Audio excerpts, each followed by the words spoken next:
Welcome, fellow travelers. I'm Vladus, and I'm joining Vertek and Chibi at the Golden Feather. Come on in, grab a seat, and let's share tales of adventure.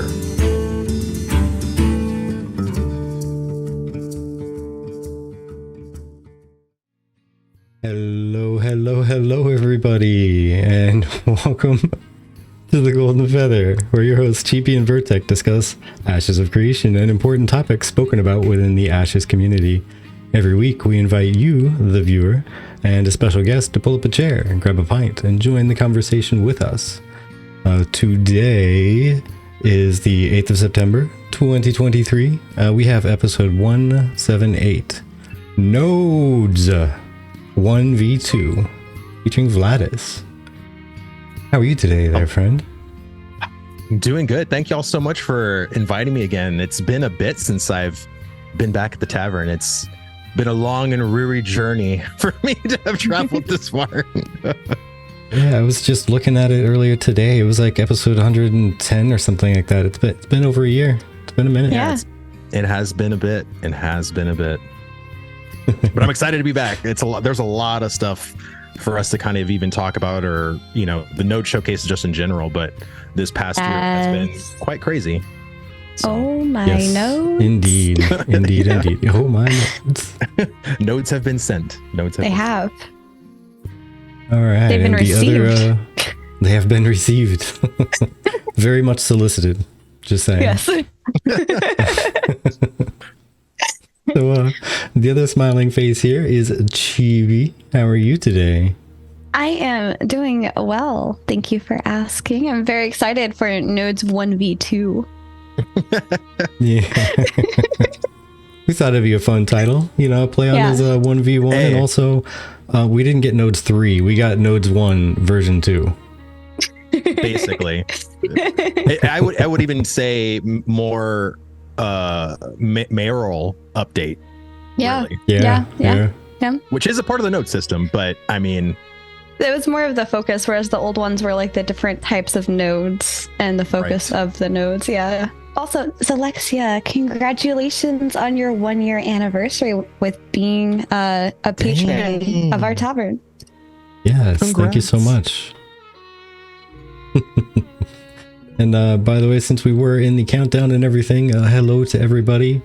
Yes. I'm not going to take 10 minutes to say hello to all the names, but we love you all. It's good to see you around again, by the way, Loreforge. Yeah, absolutely. I know you disappeared for a little bit there, but you're back in the content creation game here in Ashes, so we like it. Yeah, and if you didn't see, they actually have a conversation starter up on Twitter about if you're going to make a tavern or not. Did y'all see that? There is no doubt about us making a tavern, just saying, in case anybody was wondering. Did we see?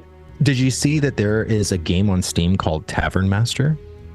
I did. Yes. It's $15. I'm actually going to play it next week. You let me know what you think, because we've staked out a few of them.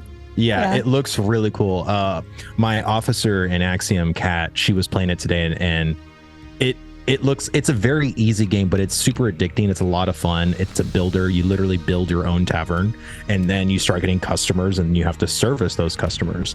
And then you can put like bards in there to sing, and like it's actually really cool. Like that's awesome. And it's one of those games that you can play, and it's not so demanding of your attention that you can't interact with your chat. So it's like that perfect game, I think, of being able to have the chat look at something and have something going on while you're talking about like Ashes or just whatever you need to talk about, or talking to chat or whatever. I like that. That's a good idea, because we were approached by Stream Raiders, which a few other content creators we know have played while they chatted, but it just didn't feel like it fit our vibe. But something like that would definitely, I think, fit our vibe. Oh yeah. I was doing one of the Monday just chill chats one day. Yeah. And looking through Steam, looking for a couple tavern-themed games, and I found out that you should probably, unless you just don't care about having a lewd stream, don't have Steam up on your screen while searching tavern, because like 7 out of 10 of them are not family friendly. Not safe for work. Precisely. Yes. Yeah. Didn't realize that until I was live on TGFTavern's channel. Like, hey guys, let's look for a fun tavern game to. Whoa. Yes. Whoa. Absolutely. See, what I do is I look for things off stream and then I bookmark them and then I look at them on stream. Yeah, I forgot that whole bookmark step. sure. It was kind of impromptu. Like, Yeah. I need a couple games to play randomly when I'm just chilling with you folks. Let's take a look at not that. Yeah. I need more info on what? On what exactly? Yeah. Oh my gosh. What happens in taverns? I am not one to say. I cannot tell you. It stays in the tavern. Yes. You'll never know. You get a room and you become a citizen of a node. That's what happens in taverns. Apparently. So let's talk about that actually. Vladus, what was your favorite update with the giant drop that is the node updates? Oh boy. What was my favorite part of the update? Yes. So for me, I love customization. Customization to me is what really gives you that less of a generic feeling, right? Like you play a game like New World and you want to customize your weapon and you have a talent tree this big with like 3 little rows and it feels very generic. It doesn't feel like you're really customizing yourself to a degree that's satisfying. And to me, looking at the mayoral system and being a mayor and placing nodes, and not only the fact that certain node building locations play into the geography or how you'd want to orchestrate your node area, but also the kind of node that you want to have, by also paying attention to your surrounding nodes to see, okay, what do they have? What can I offer that those nodes don't offer? And that's the thing that I think Steven and the team have done such a phenomenal job with, is the fact that not only are all those a realistic thing that's going to happen, but then when you actually click on these buildings, you have another talent tree of going into even further depth of how you want these buildings to then do. But not only just the building, some of these talent trees, you have policies, you have mandates, you have all these passive abilities that potentially are going to be influenced by the mayor and also its citizens. So the fact that, again, everything just kind of feeds off of each other, everything is so intertwined. To me, that was just seeing that finally from this presentation felt so satisfying to me. And I think I always wondered what the end game of Ashes was really truly going to be, right? You go to a game like World of Warcraft or any kind of theme park game, and really it's just doing dungeons repeatedly and doing raids once a week. And that's really your end game loop, you know, and unless you're a PvPer, then you're just grinding arena or battlegrounds. And for Ashes, being a sandbox game, but also doing some theme park elements, which is the whole, what was it? Theme box or sand park or whatever you want to amalgamate the two. Sandbox games usually pose this kind of, well, it's up to you. And because just the node system itself is this in depth, you're not even thinking about naval. You're not even thinking about player events. You're not even thinking about the actual node events. You're not, like, again, there's so many other systems that yet exacerbate your gameplay to in a way that you can spend all day on just, I think, a very small portion of the game. And there's this wider game out there. And I think that's what really is satisfying to me, is the fact of how in depth this game is. And I think to some people, it could be a big turnoff because there's just so much you have to learn. It's the same thing of why maybe people would prefer to play Diablo 4 instead of Path of Exile. But I hope that Steven and the team can come up with, it seems complicated on the surface, but when they went in and showed you, it wasn't really that complicated. It just seemed very much in depth. And I think it is to a certain extent if you want to play competitively. And I think that's also considering the geopolitical nature of Ashes, the whole, you know, guild rivalry or guild alliance. Like, there's so many things that influence this game. And that's what I'm just I'm just truly excited about, and we kind of really saw it now. So right. I like that too a lot. I think there's a lot that, like, I noticed a lot of the people in chat were upset that it was only up to village stage, which is like what, halfway. Yeah, stage 3. There's so much just in that alone, right? That just gets compounded into, like, if you didn't tell me that was like halfway through the full node levels, I would just be like, wow, it's pretty fleshed out, like, because it is, but it's not. I wonder what happens after level 3. Like, how much more intense does it get? What else is there? What else are they working on? There's just so much. Oh yeah, and then tier 4, 5, and 6 after that, and then again the node types, the node superpowers. There, and again, we don't even know if there's other new systems. Just like they said, oh, we haven't even discussed mandates with you guys. This is a new system you guys haven't heard of. We didn't even know about node reputation. I didn't know there was going to be any reputation in Ashes of Creation, but now there is. And I think it's all these things that I think they are finally fleshed out with, to a point where they can finally talk about it. But again, I think there were some people disappointed in the Ashes Discord and on Reddit and on the forums, because I think if they just would have labeled this a mayoral update instead of saying nodes, I think people would have gotten their expectations in line.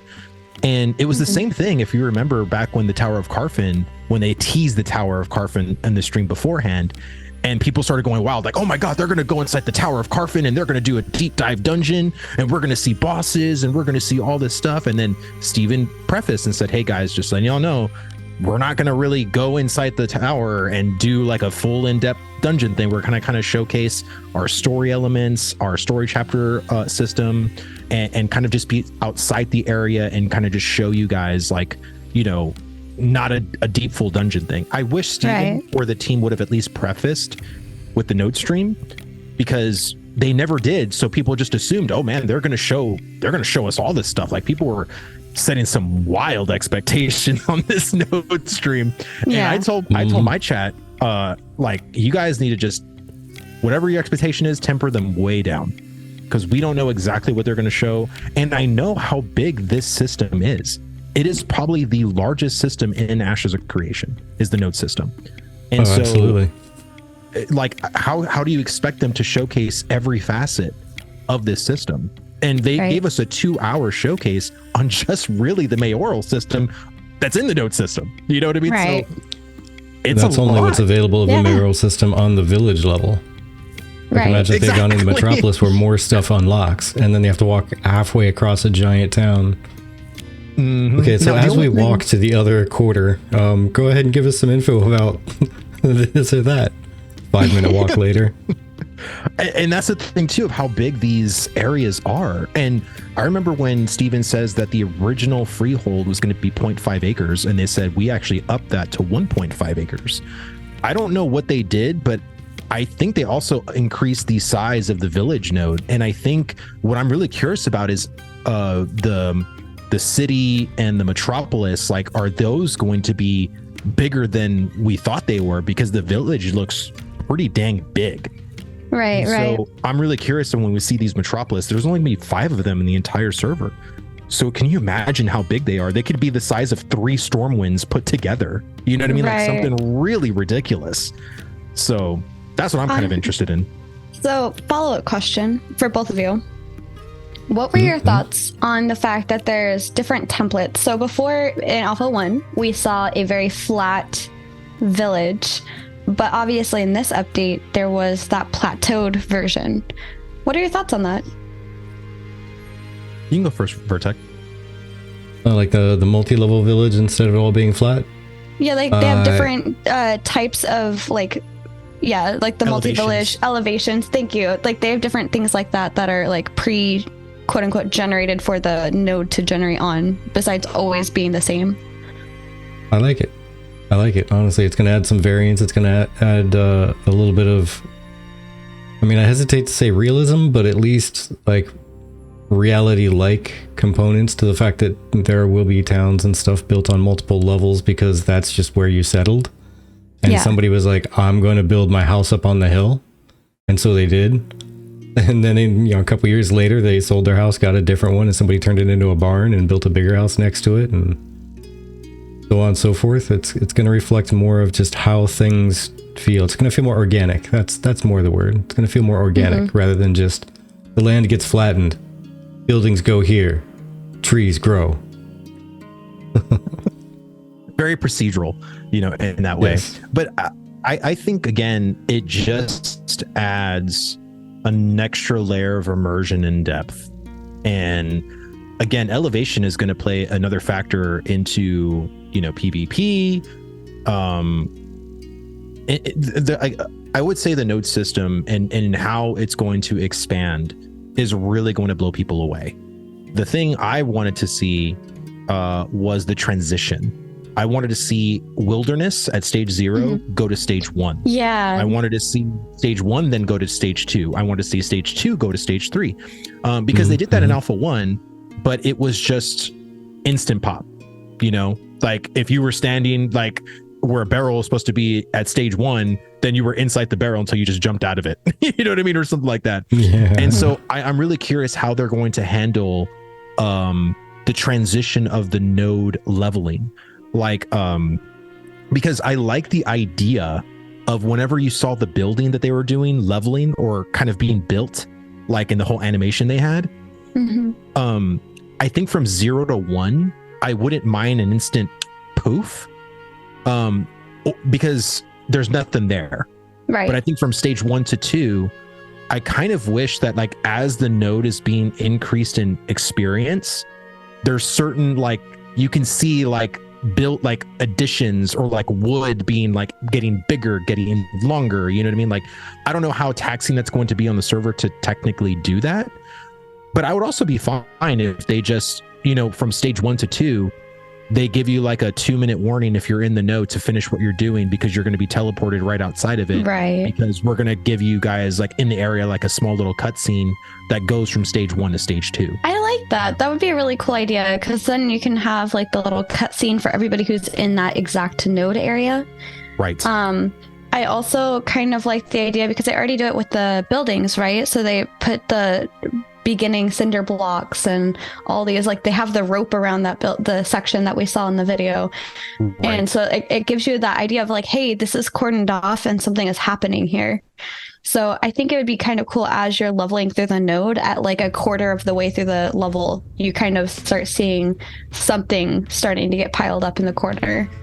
And then halfway through the node, you're starting to see like cordoning off of like the new boundary and like clearing out that space, perhaps. Absolutely. Like, and again, I think that if they were to do it like a seamless transition, the kind of tech they would have to implement to make it feel seamless would be kind of ridiculous. It would be the first of its kind. And I think that's asking way too much of Intrepid to do. Yeah. Agreed. But I think I think. Or go ahead. I think Stephen had mentioned before that there was going to be somewhat of a construction effect, at least towards the end of it, like when it's almost getting ready to pop over. The level. Like you're going to start seeing construction workers come in and extra caravans coming in from nowhere and such like that. But I kind of like the idea of there also being a little bit of a cutscene to those who are in town. So it can give them the chance to get ported out. And then also during that cutscene, they're not able to take any actions. So the game can gracefully shut down any interactions they're having with NPCs. Exactly. Because imagine being you're in in the the middle of stall. selling stuff. Yeah, that too. Exactly what I was going to say. And then you're just like, what happened? Like I just got ported out without not even me knowing. And who knows? Because that's how dupes come into play with a lot of games, is like playing around with the like selling and buying transactions and doing it in certain ways and like quitting the game in the middle of it and all that. So to avoid some bugs, it'd be nice if it could gracefully shut all that down and close the transaction by reversing everything that's been done so far. And I just basically think because I'm a WoW Andy, I think of WoW. And whenever Warlords of Draenor, the expansion was out and they had garrisons, there were different levels of garrisons. So you had your base garrison, which is kind of like wilderness, and then you went to stage 1. And when you went to stage 1, it just basically took you right to a cutscene, and then it would do the whole transition of like, this is your garrison, and then you were literally teleported right outside of it. And that happened in every single time you leveled. So from tier 2 and also tier 3. And I don't mind that, and I think, again, it'd be really cool if like there were a lot of people in the node, and then you're just like, you see a whole group of people and we're all going into this brand new node together. And we're like, whoa, like this building's over here now and this building looks huge. Like, I think that's like a very Pog moment whenever you finally got to like stage 4 or stage 5 and everybody is together that was inside the node and we all get to experience. It's like running into Disneyland right when it opens, right? Like everyone's excited, everyone's seeing the different layouts, the different things that are all happening around it. That's really cool. You know what I mean? Right. So it doesn't have to be a seamless transition. I think that would also be a very realistic like expectation. It's like, hey, we just hit 100%. You see the construction, the caravans go out. There's like a 5-minute or like a 2-minute warning, basically. And then once you see that timer go to 0, you're basically in a cutscene. And then once that cutscene finishes, you're right outside the node with everyone else. Yeah. So I'm just going to say that I predict if that's the way it goes, there are going to be countless streamers joking about, I can see my house from here. Countless jokes. Countless times that's going to be stated. Oh, it's gonna be cool. Like I think that was only like my slight disappointment, was because I thought that would have been something they would have shown by now, because I mean they've been working on this tech. I mean they had it semi working in Alpha 1, so I figured, well, it's been a couple of years. I'm sure they have some kind of transition at this point, or at least knowing what they want to do when it comes to like the transitions. The other kind of thing I was slightly disappointed with too is I really wanted to know more about these types. And I love the fact that we finally got the economic is now a blind bid system. And I hope it's a truly blind bid system personally. But that's really great that we got clarification on that, and the whole trial by combat, which we kind of had an idea of what the military node election for mayor was going to be. But, and Steven kind of talked about it like, yeah, we kind of said it was going to be this, but then as we kind of did it, it just didn't work. And now it's going to be this system. And again, I think that's really awesome, but I would have loved to have seen like the different policies that can be enacted at a divine node, at a military node, like, because I think people are really wanting to see like, well, why would we want to be in a military node? Why would we want to be at a divine node? Why would we want to be at an economic node? And I think it's really these mandates, these policies that can be conducted by the mayor, and also these like superpowers of how we can influence like our server and what we would really want to get our teeth sunk into, because again, it's all by the guild too. And if hey, if we go to a military node and we're very PvP driven, we get half of corruption duration if we're citizens of a military node. That's huge for that guild. You know what I mean? And that's just one small aspect. Like, I think, again, there's probably a lot more aspects to these types of nodes, but we just don't know.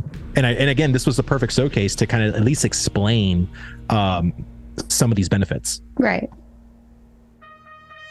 I could agree with that. My favorite, I think, with that, though, was the level of detail that you can specialize down into with each building type. And I wasn't quite sure if you're able to remove some of the quote unquote default buildings if you didn't want them. For example, like for whatever reason, if you didn't want the inn, you could replace it. I don't know. That's just a random one I pulled off. But I do like that you can specialize. So if you are an economic node, you could probably find a way to specialize into benefiting the economic node more. Or, like having more of those trades, craft trades, available, so that people are coming to you as an economic node and benefiting from an economic node. And then its citizens are benefiting from it and being able to craft more things potentially. And just finding that synergy and, kind of niching down as a node, I guess. Right. I mean, that was really cool to see how the active buildings could be specialized so deeply that neighboring nodes can still compete even against a gigantic metropolis, because they may not have specialized in a specific way that one of the vassals can. Right. Yeah, I mean, with the whole default nodes or the default buildings in the node, I don't think Intrepid's going to allow us to remove them. I think I think what their goal was initially was having the apartment complex be something the mayor could add, or if they didn't want to add that. Now I think they kind of decided, I think probably because of their internal gameplay, they kind of thought, if we really let mayors dictate all of the building types, that might be problematic. So I think they wanted to at least have every node will have these basic structures no matter what. So when you go into a node, you're not always having to be like, oh, this node doesn't have this building, you know, so you're getting frustrated because every time you go to a node, the thing that you're looking for isn't there, you know. And I think they wanted to or go ahead. Oh, go ahead. Sorry. I was going to say, I just think they wanted to provide some sort of uniformity with the nodes to some degree. Yeah. I think you're right there, because they were talking about being able to add service buildings and such, and saying, hey, there's your default buildings, and then these are the other buildings you can add to any of the open plots. But they didn't say anything about getting rid of any of the default stuff. And I think with one of the slides, it did mention active buildings needing the passive buildings in order to expand. So you have to expand the passive buildings in order to grow the active ones, and I have a feeling they'll probably make them interact a whole lot, so that it wouldn't make sense to delete any of the passive ones anyway. Or like the default buildings. Yeah. I was just wondering if for whatever reason your node is not benefiting from whatever default one, if you'd be able to replace it with one that would be more beneficial for your node. Just not that, like, you know, they're not beneficial. They're all beneficial in their own manner. I mean, the ends alone, I was a little annoyed by this, but it makes sense.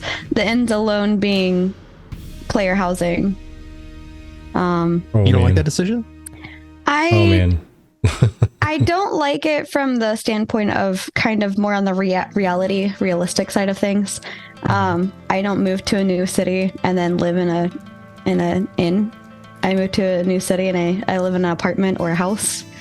So the fact that you are a citizen of a node and you're living in a inn, which is like a hotel basically, that feels weird to me. I'm not quite happy with that, but I mean, it kind of makes sense. I feel like that system would make more sense, especially for refugees of nearby nodes who, you know, like just got sieged and have no place to live. Like that part would make sense for sure. But I don't know.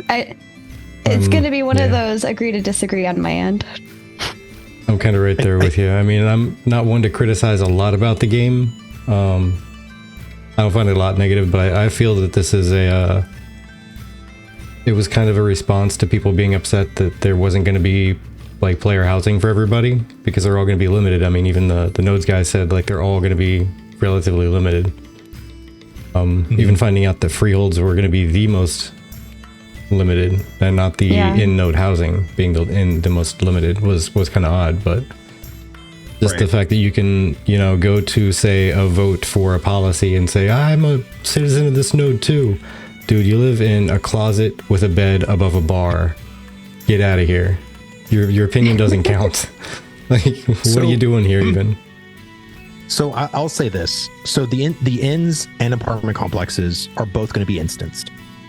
I think the inns are going to be your studio apartment, and I think your apartments are going to be like your maybe a 1.5, you know, room.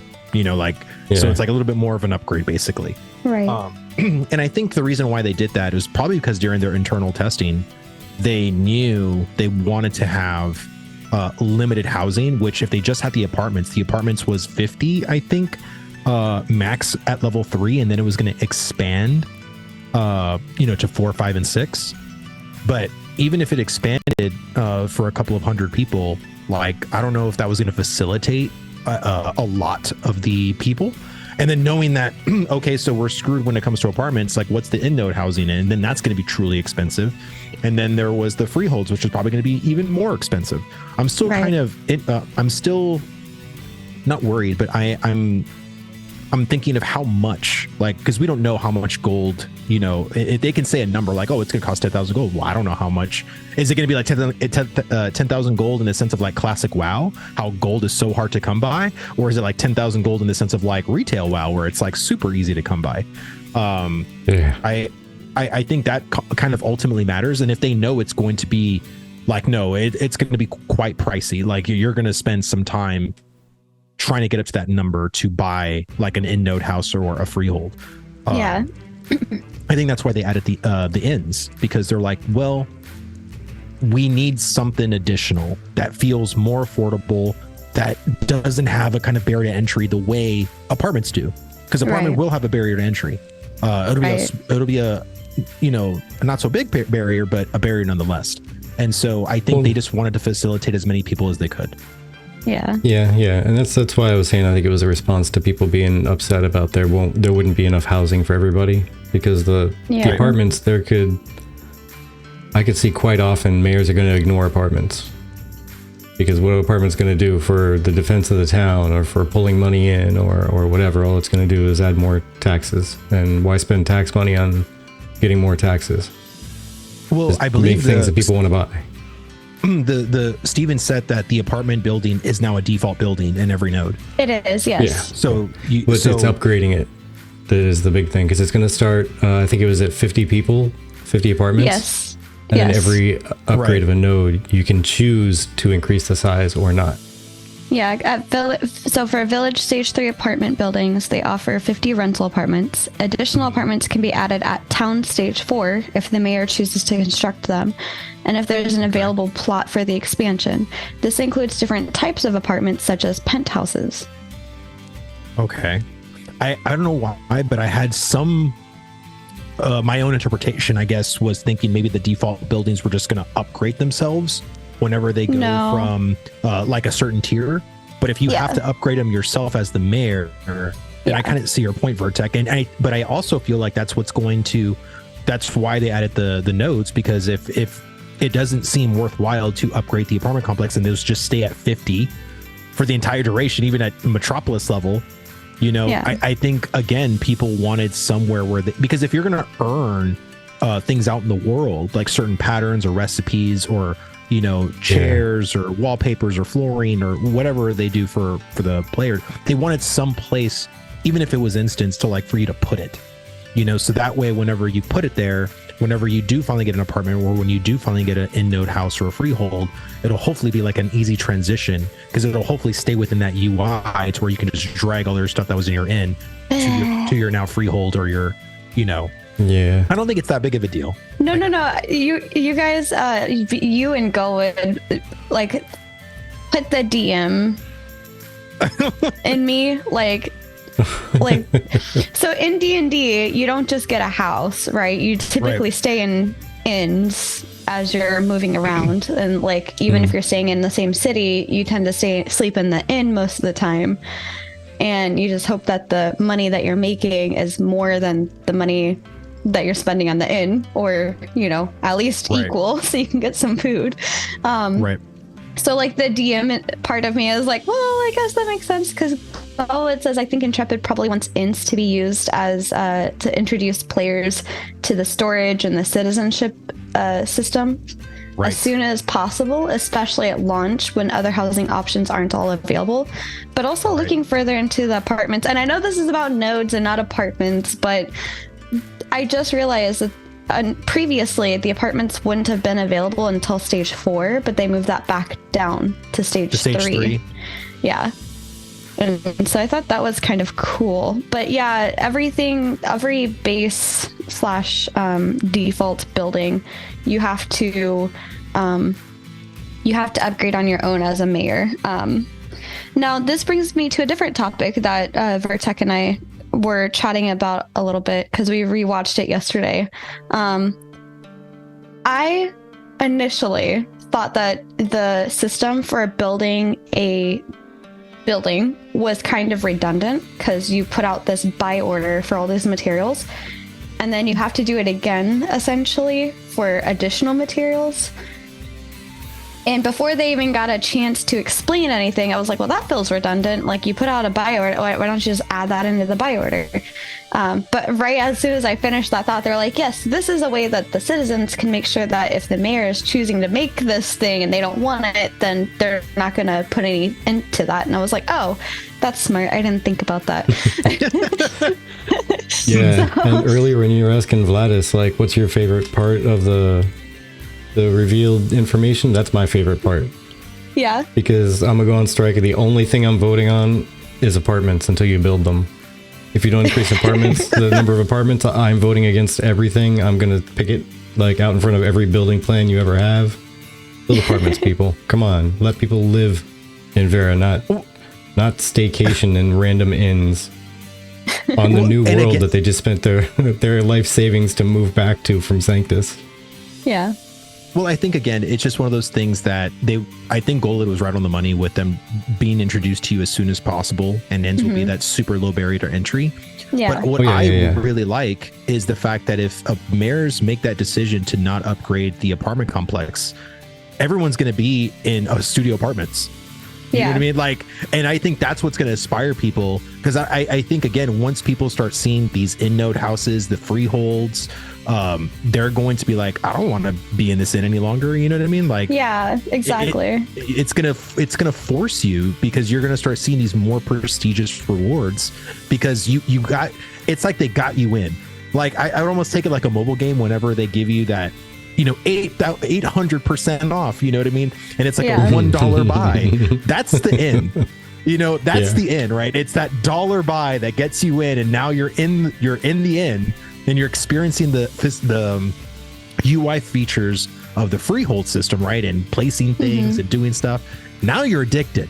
Now you actually got to buy the thing for $50. You know what I mean? Yeah. And that's how they get you. You know what I mean? And I think they're smart for doing that, because that's still going to compel people to want for the more elaborate, more just better housing.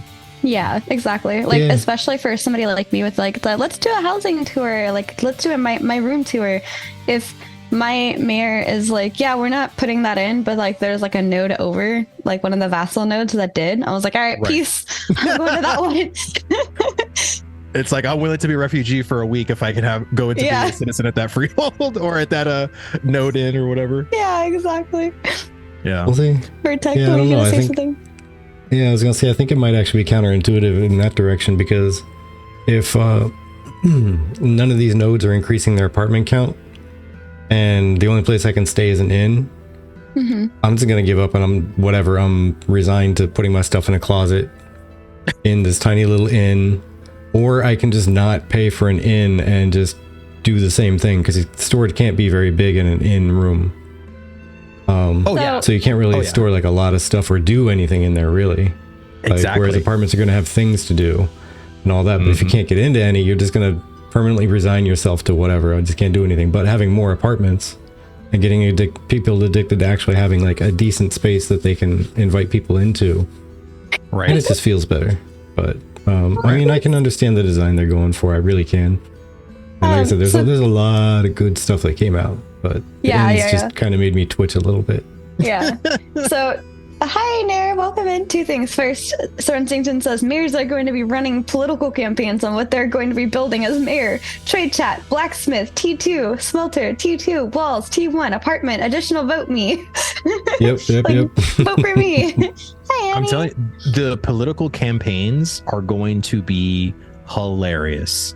Like, I cannot wait. And again, it's the role play. Like, I'm not a role player. I played WoW. I never went into like Moonguard or any of the role play realms. Yeah. But when I went to Final Fantasy, I don't think I was in a role play realm. I probably was, but I probably didn't realize I was. Yeah. And being around role players is so much fun. Even when you're not role playing, it makes the world feel better. It makes it feel funnier. It makes it feel lived in.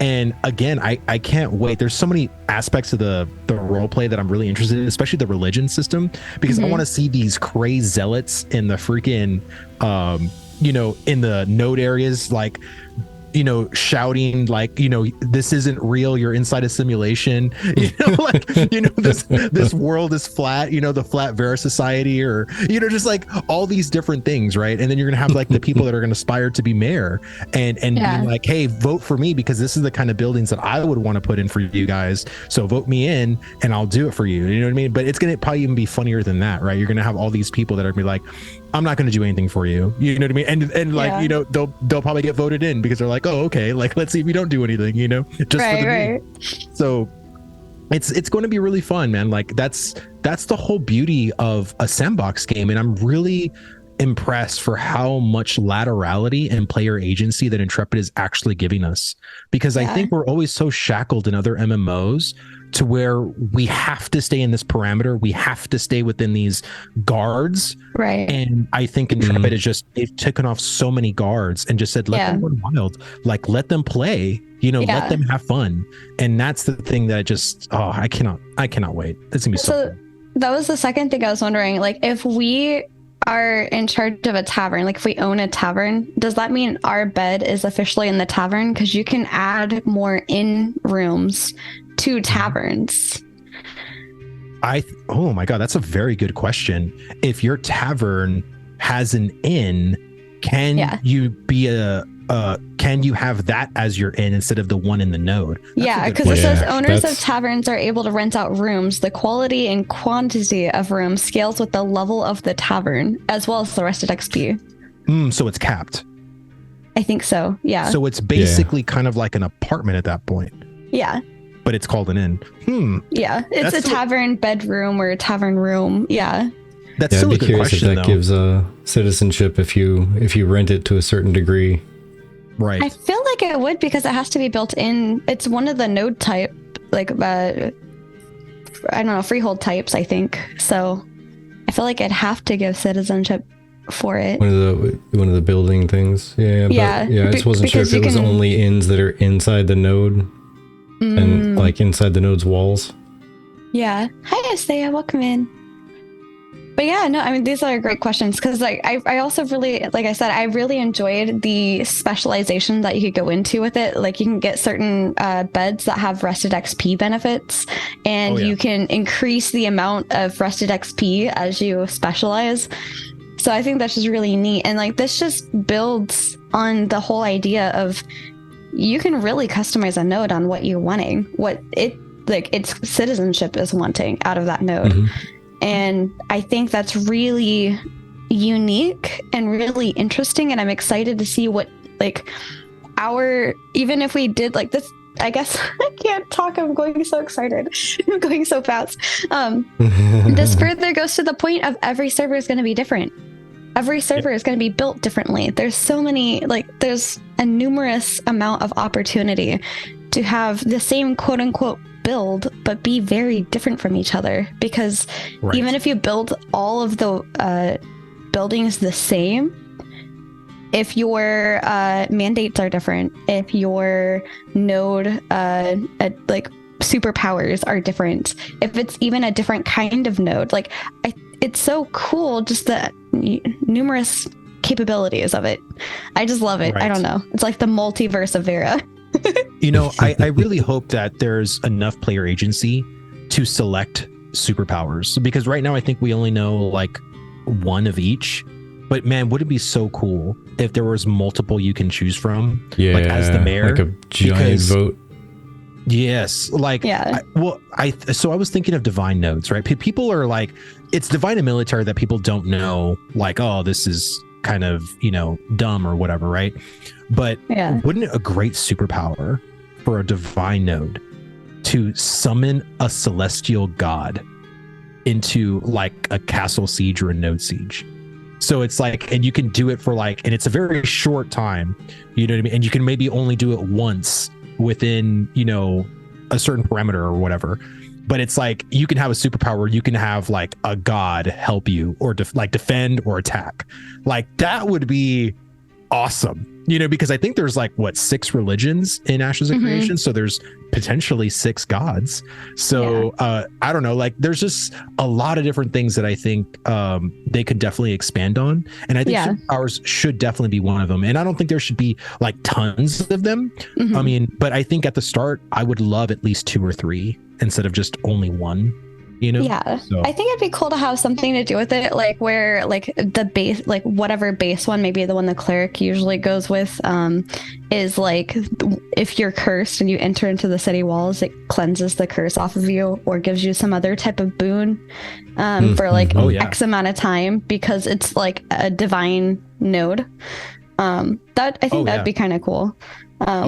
Sir Huntington says, celestial god that wields a katana and screams, there can only be one, as it whacks players' heads off for 30 seconds. Because just imagine, like, so if there is a server that has a divine node at Metropolis level, and your server did, and you get to summon a god, the YouTube, that video is going to go viral because no one else has it. No one else has seen that. You know what I mean? Right. And also you experienced a unique moment that no one else in the game has. Right. Like that's the thing and the beauty of this game.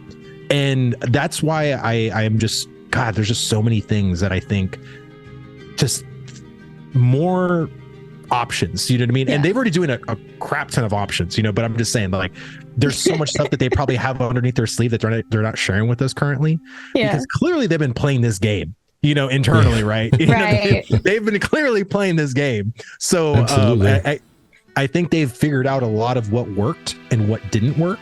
And I think once we get in the Alpha 2, I really hope that we're not in the Alpha 2 long, but I want to be in there for as long as we need to be in there, because the last thing we need is to feel like we're on the heels of a beta 1 or beta 2 or even the launch, and there's systems that are very not ready, or just either not ready, or there are things that are just not fun.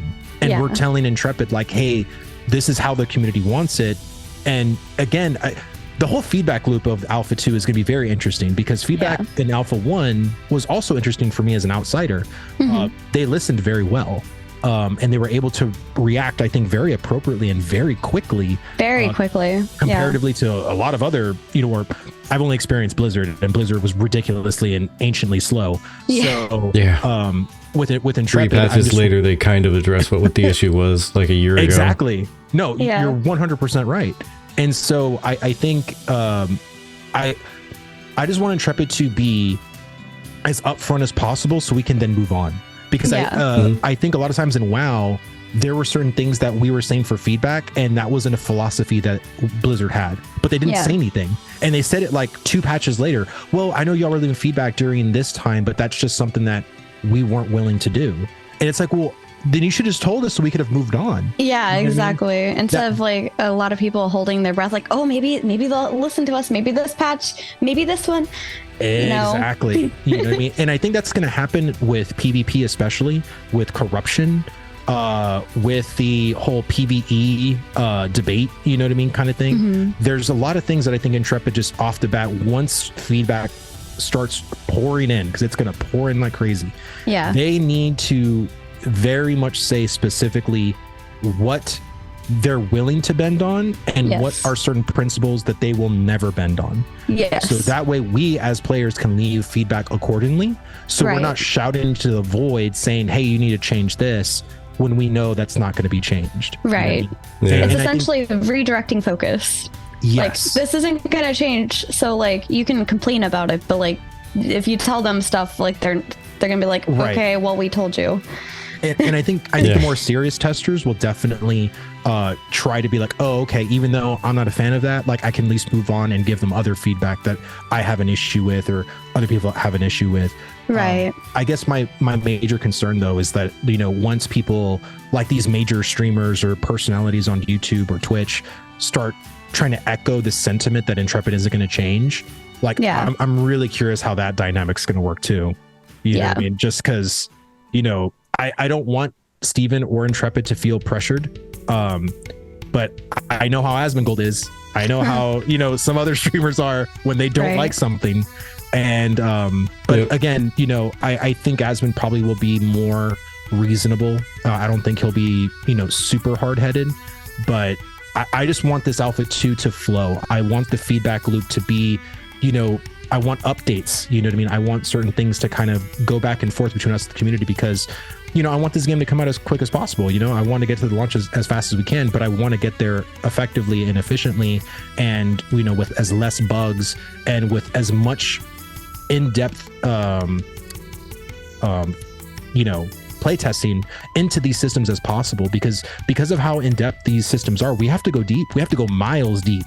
We can't just go, you know, a mile in and be like, oh, okay, it's good, you know, because then we're going to come up with problems 3 months into the launch and be like, oh man, we didn't test this enough, because there's some really bad issues once you've been in this system for a period of time that we never got to in the Alpha 2. You know what I mean? Yeah. That's what I really don't want to happen. Yeah, and that's what's going on in chat right now, is people are debating on length of time of Alpha. Yeah, exactly. Because, and kind of to your point, I think it's going to have to be a year, Alpha 2. Like, it almost has to be, because they're going to have to give people a chance to level up multiple nodes and see how the system handles naturally evolving and naturally making the changes. Like, at the beginning, they may force some changes and throw some stuff in and see how it works, but like, there's some things in systems, like any kind of technology, you can let something happen naturally and it's going to behave differently than if you're like, make this happen now. So if Intrepid had 300 people working for them, I would say a Alpha 2 1 year can be realistic. However, there's over 25 in-depth systems in Ashes of Creation. There are some major systems that have very multifaceted systems within a major system. I don't think a year is enough time in my head. Yeah. I don't. I'm just trying to be as realistic as possible. Even as big of a game as Baldur's Gate 3 was, you know, that game took 3 years and they had a very big staff. I'm just trying to set some kind of realistic expectation, because people are saying, oh my God, if the Alpha 2 lasts 2 or 3 years, the game will be dead on arrival. It's like, no, it won't.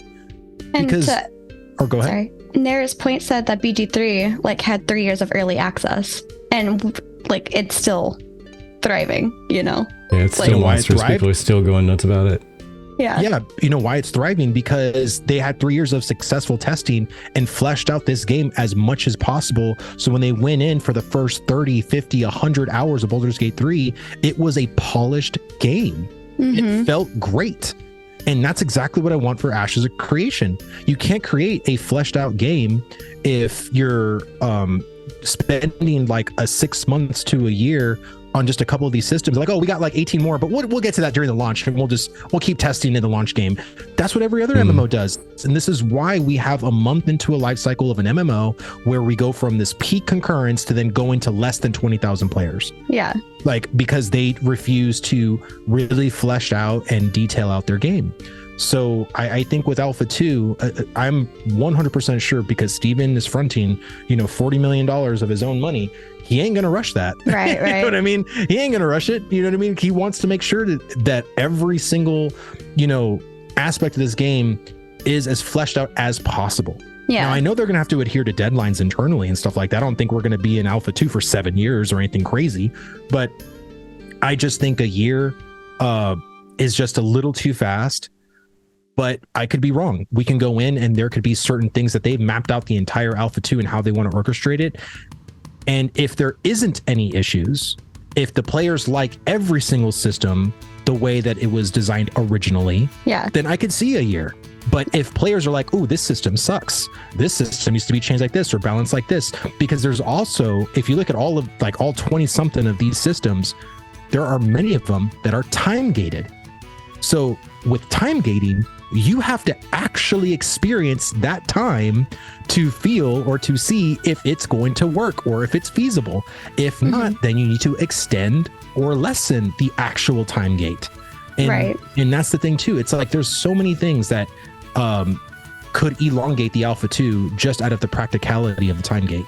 Like seasons are time gated, right? People are saying 2 weeks, 3 weeks, a month for the seasons. I lean more toward the month. I would love 4 cycles a year. I think that's actually a really good cycle of time, because it allows people to actually hoard like winter materials to then sell them in the summer, because they know that's going to happen in 2 more months. So if you really need those, by you selling them, it's really going to add that level of like selling them at a really good price. A week is too short. You know what I mean? Like, but I can tell them that right now. But again, once we go into the alpha, we can see, ooh, a month is actually kind of too long. Maybe 2.5 weeks, maybe 2 weeks. You know what I mean? And that's just one system that I'm describing to you. There's other systems that are also time gated. So it's a lot. You know, that's all I'm going to say. It's definitely a lot. This is the most ambitious MMO ever done. So we got to give Intrepid a little bit more credit. And this is their first game. So, you know, a lot. Real quick. A few things to backtrack on is like, yes, a few things that they mentioned is, you know, they have 14 biomes to still do, including the ocean, with Alpha 2. Like, we've only seen a few things. I'm sure they have more done. They just haven't shown it to us yet. I don't know what number of that is, hey, we want that to be a surprise when you get into Alpha 2, and what number of that is, hey, we're not quite ready to showcase that yet, like that specific type of biome. And then additionally, you know, there's chatter about like development time and, you know, how long A2 should be, how long the beta should be. But I kind of want to go back a little bit. I'm sorry for the whole tangent on Alpha 2. It's all My bad. Honestly, if you're okay, Vladus, I don't know how long you have available tonight. If you're okay with going longer, I'm sure chat would love to have us go longer. We'd never go longer. Yeah, no, that's fine. Can you give me like 1 second? I just got to get something in the kitchen real quick. Absolutely. I'm just going to introduce, if you have Bluetooth, could you hear me if you walk away? Or do you have to put the headset down? I got to put the headset down. Okay. Well, you know what? There's an ad coming in, so this is perfect. There's an ad we'll coming let the 3-minute ad roll. Yeah, you guys go get your water, go get your snacks. We're going to go a little later for you guys tonight. Okay, sounds good. But yeah, I guess to catch up, Vertec, what, did you have any thoughts that you wanted to share out there that you haven't had a moment to yet? Oh yeah, I mean, I've been kind of cataloging away a few comments in chat there to chat about when we had a moment to catch up. The one that Sironsington put out there, I just thought was funny.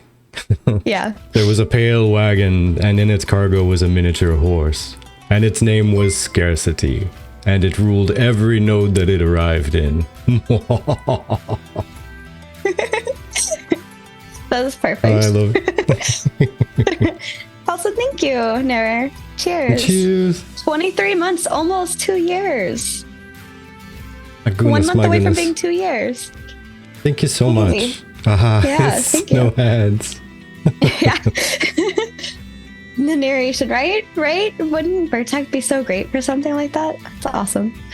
I honestly think that, you know, I know that they need to take their time. They're also, like, as mentioned already, they're a small indie company, basically, comparatively.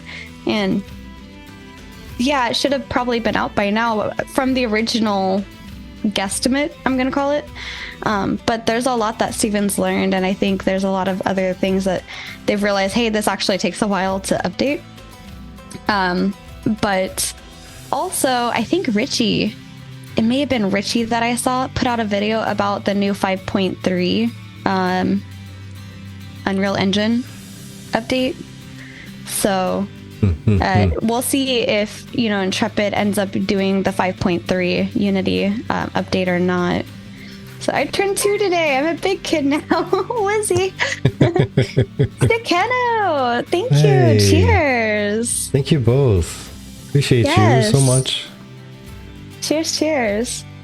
Where'd you get that number? This seems like a lot for I missed what the number was. I'm trying to go back and chat though. 90% of the comments pre-alpha footage. Yeah, I'm not sure. I lost the number. But yeah. There's also, so like some of the other things that people had brought up was Oh, Esthea wants to know what mic you have, Vladus. Oh, this is the SM7B. SM7B. Yeah, it's one I'd like to get us someday. But we gotta. It's so good. Yeah. Yeah, we gotta do a bunch of stuff to make that happen. Nice, It is. And they are expensive, but it's definitely that worth forever it. mic. Yeah. Yeah. Yeah. That's so. I had to turn the bass on this one down. I sounded he like is a so bassy. It's endgame funny. In boss real life, monster. he's not that bassy. He was like, wait, am I that bassy? I was like, I've always heard you like really low like that. Yes, you're pretty bassy to me, at least on like mic. But yeah, so the other thing that people were talking about, and I kind of want to get back over to what was asked if we had covered it or not. Oh, wait. Oh, okay, we're close to a hype train. Sorry. I thought a hype train started and I missed it. I was like, oh, wait. But, No. So earlier they were talking about being inundated with the same like building type on a node just to get the 3 different specializations for weapons. And then additional to that, if you want the armors, right, you have to have 2 more. So that's 5 of your node buildings being taken up by a smithy just to get these. What are your thoughts on that? Both of you. Do you want to go first, Vertec? Or I can go? Sure, why not? I think it's really going to depend on how many spots you get, because by the time you get up to Metropolis, I mean, if you have 20 slots available in Metropolis or 25 or something like that, then it's not going to be a big deal. It's just going to take you time and money to build all that up. So you have to make sure you take care of your node and defend the bejeebus out of it. And then you can just keep building up till you have everything. But if let's say a Metropolis node comes with like 10, maybe 15, then we're going to be pushing the boundaries on what you can really get in there. Because let me scroll back to this. What was it? Building types, service buildings. They were covering artisan, so all artisan buildings, all business buildings, all content, whatever that is, and then political. Oracle said he would buy audiobooks narrated by you, by the way. Oh yeah. Still looking to doing some voice acting. Love it. Problem is, I can only really do like 2 voices. That's hey, you know what? That's fine. Those 2 voices will fit whatever character they fit. There you go. Start within your wheelhouse, build out from there, right? Do my voice, I can do a chipper my voice, and then I can do the bassy movie phone guy. That's about it. But yeah. Or go ahead. Oh, I was just gonna say, like, for me, I think they're good. It's just I think when we go to stage 4, 5, and 6, we got, what was it, 4 plots empty on a stage 3, right? I think they're gonna go up by 1. Like if I so like at a 4 you'll get like 5 plots. 5 plots, yeah. And then city at, 5 or 6, and then maybe Metropolis 7. So I again, like I don't think we're gonna have a lot of wiggle room when it comes to how and again, I could be wrong. Vertec could be right on the money with 10 or 15, right? But I just have this sneaking suspicion because of risk versus reward, and also because if they add 10 or 15, then it really makes, well, it would make the Metropolises kind of big anyway, but it would also then kind of lose the distinction of the nodes if you start adding in a lot of buildings, because then every node feels the same, right? So you need to limit how many building types you can. So if a node just really focuses on the smithy, then that's what they're going to be known for, because kind of going back to like niching down idea. It's exactly why in Ashes of Creation you can't, progress all your professions. You know, they want you to niche down because that provides that scarcity and that you be known for something. And I think they want to have that same concept with the node system. So I think the fact is that you're going to have to really work with your server and honestly work with other guilds. So because I feel like guilds are really the people that are actually going to be mayor. I think there's be a figurehead, right? Like, let's say if I am the mayor of a certain node, Axiom's going to be helping me. we're going to be deliberating and thinking about like, okay, well, what are all the other nodes there? And that's how I think any person that is in a guild, how they're going to operate. Because if not, and Axiom's like, hey, I think we should do these buildings, and I'm like, well, you think that, but I'm going to do something else. I just made an enemy of my own guild. And if that's not what the citizens want, then I just made an enemy of the citizens. So it's like I have two bullseyes on my back, basically, in that sense. And so I think when it comes to guilds, it's going to be one of those things where you're going to want to kind of see what other guilds and other nodes are doing. And I think, again, if you know, it's like, well, if we really bite down and we just become a smithy node, like where's the nearest smithy node? Like, or where's like, because if you're the only one on that server, just imagine the kind of people going to your server and people buying your goods, going to your player stalls. Right. All those things are very, very important to have. And I think that's the kind of economy and also the kind of scarcity that Intrepid is looking to do with the node system. Yeah. So without even playing it, I like the direction. Yeah. I mean, that's all I'll say. Yeah. I was thinking, just to cap that off, that's why I was thinking 10 slots for Metropolis, because you start off with 4 and then you get 2 for every level up or something. But then maybe at most like 15 would be the point where you really need to think about it, because if it takes 5 to get all the blacksmith stuff, but then you still have all the other artisan stuff, all the other businesses, all the other like, again, I don't know what content is supposed to mean. And political. Maybe I didn't watch that part of the video, but it was listed on the slide. Building types: artisan, business, content, political. Right. So if there's 5 for blacksmith only, the other artisanship buildings alone should fill out 15 to 20, just done. Yeah. I like what Galwood said. If there are too many slots in one metro plus its 2 city vassals will cover everything, then other nodes will be kind of left out in terms of like what they have to offer.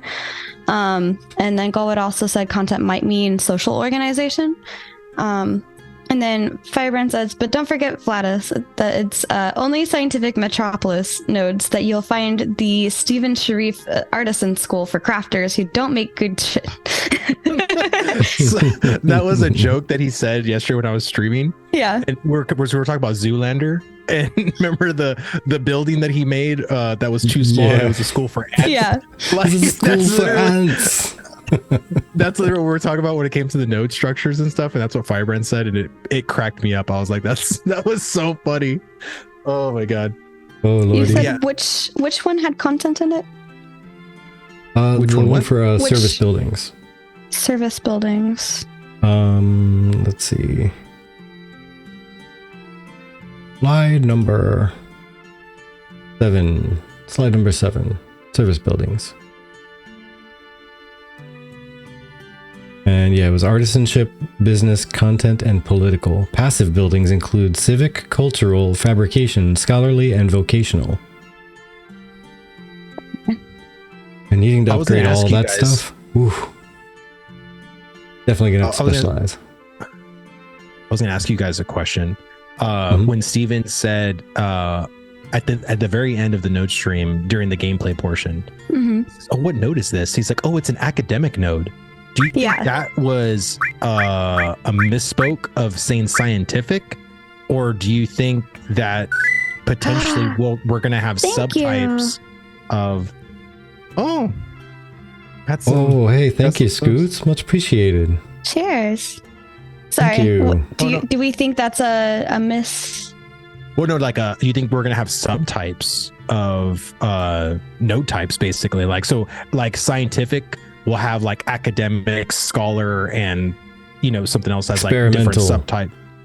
Yeah, like I kind of hope not. I hope honestly that was a misspoke on Steven's part and just saying scientific, because I think adding subtypes to already with types I love the in-depthness, like I said earlier, but that's going a little too much. A little too much, yeah. Like seriously, like we kind of need to back it up a bit, Yeah. Yeah, I could agree with that. Yeah, I'm not really entirely sure, to be honest, with like what that could refer to. I hope it was just a misspec for just saying scientific. Yeah. Yeah, I think so. It might even There's be, divine, you never know. economic, military, They're scientific. like renaming stuff, so maybe they're thinking of renaming scientific to academic. So it says scientific node unique service buildings, and within the scientific node there's an academy unique service building. Okay. So it's basically a scientific node that had an academic service building. That could. Yeah. So the unique. So each node type has a unique service building associated with it, and can be activated at the village stage of the node advancement. The unique building plays a central role in the progression of the civilization for a server. And by the way, for those of you wondering where I'm grabbing this information, I am not a know-it-all. I am taking all of this from the wiki that Lex and others work so hard to keep up. But yes, so I think that's what he meant by the academic type, because I think if you chose a library or a college or a university within the scientific, that may have, from what I'm understanding, that may have altered the core of the scientific building. So you can only have the node. Sorry, scientific node. You basically choose a particular unique building of the type. For a scientific, there was academic and 3 other ones that you mentioned, and you get to choose that at level 3, and that plays a key role into how the node basically like develops. Yeah, that's what it sounds like. That's interesting.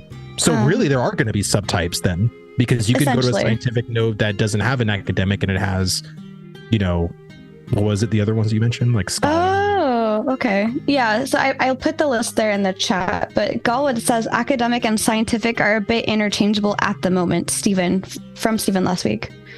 Oh, okay. Thank God. And again, like, I like the building. A laboratory. Yes, I love the building aspect where it's like, hey, because you're in a military node, you can add a unique building within your military node of your choice, and there's 4 buildings to choose from. I really do like that, because then you can be like, oh, I haven't been to a military node with this building in it. You know what I mean? And that just, again, adds gameplay. It adds certain levels of depth. It also adds a uniqueness factor to where it's like, hey, the nearest military node with this unique building is like way the heck over here, so I'm just going to stay over here. Like, I think that's the kind of world that and Steven is trying to basically make. And so far, I think he's definitely succeeding, which is going to make this very exciting, because this world is going to be massive. These 2 continents, I don't think people have really grasped the scope of how big this world is going to be. Yeah. So, I mean, look at how big the village was already, right? That was a pretty big node. And that was just stage 3. Yeah. Like, that's what I mean. Like, when we see these metropolises and stuff like that, like, have you seen the Riverland starting area with the Kalar? Maybe, yeah. It depends on which video. No, let me see if I can find it real quick. Yeah, this is the one with like the ruins to it, right? It was like you see the waterfalls. There was like a huge statue in the background. Yeah. It's really amazing, and I'm like, this isn't a metropolis, but this is the starting area, I think, of the Ayla people. So I think you'll have like the Kalar or whatever, because I honestly thought it was a metropolis at first. I thought, oh, this is the way the metropolis is going to look like in the Riverlands, and I'm like, no, that's actually a starting area. And I was like, wait, what? I was like, oh my gosh. Okay, so sorry, real quick, backtrack. Galwood, thank you. You enlightened me. So actually, it looks like yes, scientific nodes are academic nodes. So starting at level 3, at stage 3, the scientific's node unique building is the library. For example, in comparison, military node only gets the barracks, divine node only gets temples. Starting at level 4, stage 4, that library upgrades into a college. Starting at stage 5, that college upgrades into a university, and then final stage at Metropolis, it upgrades from a university to academy. Right. So it's a single building that upgrades as the node upgrades, it seems like. Ah, okay. Thank you, Galwood. That was perfect. But yeah, I think that's why he was calling it an academic node. Like, oh, this is a scientific node. Oh, this is an academic node. Because it seems like only scientific nodes are academic in nature. Yeah. That's about what I was thinking. That was the picture I was talking about. I put it in the chat. I gotcha. It looks so yes, good. that. Oh It man, looks I so was good. drooling over that just because I'm a sucker for waterfalls. Yeah. I It looks was so good. drooling over it so much. I was like, I want my house right next to a waterfall, please. That's the starting And yeah, area. that's the starting area. I think Yeah. they said that's the starting area before the whole everything that sent people packing. So we'll be returning to like the destroyed version of that or something. Mhm. Yeah, probably. This is concept art, but man, the concept to the They have game great is so concept art. 1-to-1. Yeah, it's so good. Like, I still can't wait. Like, I have a good feeling this particular September, we're finally potentially going to see Tolnar, like full body Tolnar, because I am, and I think we actually might see that actually next week, because I am 95% sure Next week. Yes, because we're going to get a new pack, the last pack that's going to be unveiled right. next week. Okay, right. Oh man, that's a good reminder. I have to go get that necklace. Yes, and I think we're going to have a Tolnar pack.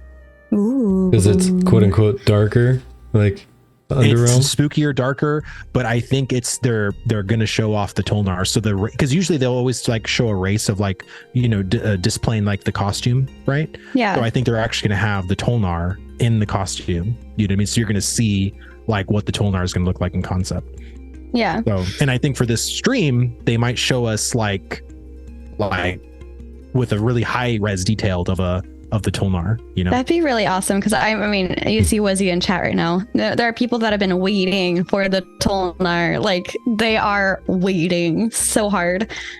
We did get a sneak peek, right, with the different head options and such like that for the different sub races of the Tolnar. But right. I would love to see what it looks like built up. Scoot says, I found the strategy on key building placement interesting. Like, during sieges, you got to protect those key buildings. Really could be a deciding factor on if a siege is successful or not. Absolutely. It's gonna be crazy. Firebrand wants to know if that pick is Ayla or Tarali. Taral, sorry. I think it's the Ayla. Yeah. I think it's it the looks Aylan. Aelin. Yeah.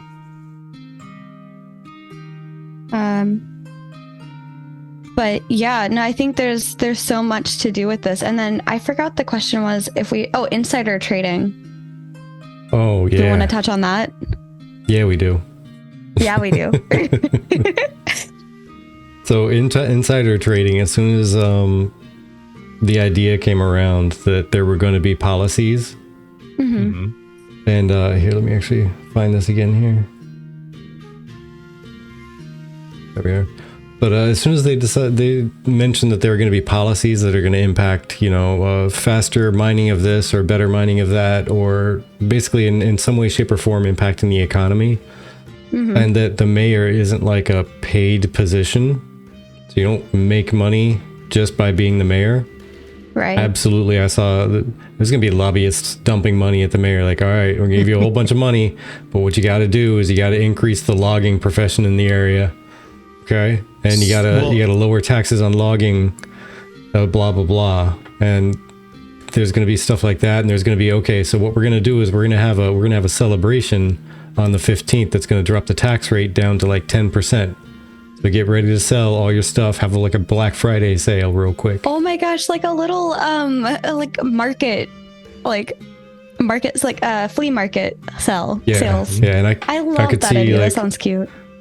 letting certain people know about it ahead of time, so they can prepare all their stuff and get stockpiled, and then let everybody know like a week ahead of time, or like 2 or 3 days or something.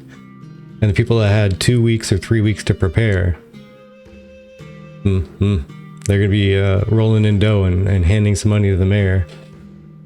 Well, yeah. I think it's going to be a parlay of guilds. So if a guild is really trying to gun for a certain node area, because there's certain POIs that are near there that would be very beneficial for that guild to be in or to be around, and they lose, right? Their people don't get elected or they lose mayorship. Those guild leaders will then parlay with the guild leader that is a part of the guild that became mayor. And there will be either some shady underhanded deals of like, hey, we were really wanting to build these type of buildings. Could you at least build this there? It's like, well, how much are you gonna give us? Like Yeah. it's gonna be. I'm telling you, like I've been saying forever. There's gonna be a Dark this Council. is the Game of Thrones Game of MMO. Thrones, yeah. It's gonna be Game of Thrones, and you're gonna have a bunch of discords being made, like backdoor deals. Like this is the MMO for it. And again, that's where alliances get created, but that's also where enemies get created as well. Yeah, yeah. And it's because of this very elusive, like very exclusive, player created drama. And again, as a content creator, I am all for it, because the amount of drama that circumvents in my server is all the content that I can make on YouTube. And that's going to be so good, because I mean, drama sells, man. People are so interested in other people's drama. It's ridiculous. And I think once you get a certain amount of drama stirred up on your server, it's just going to make it more compelling. And especially once it gets to a fever pitch of then finally being a node siege or a castle siege between these two guilds that freaking hate each other.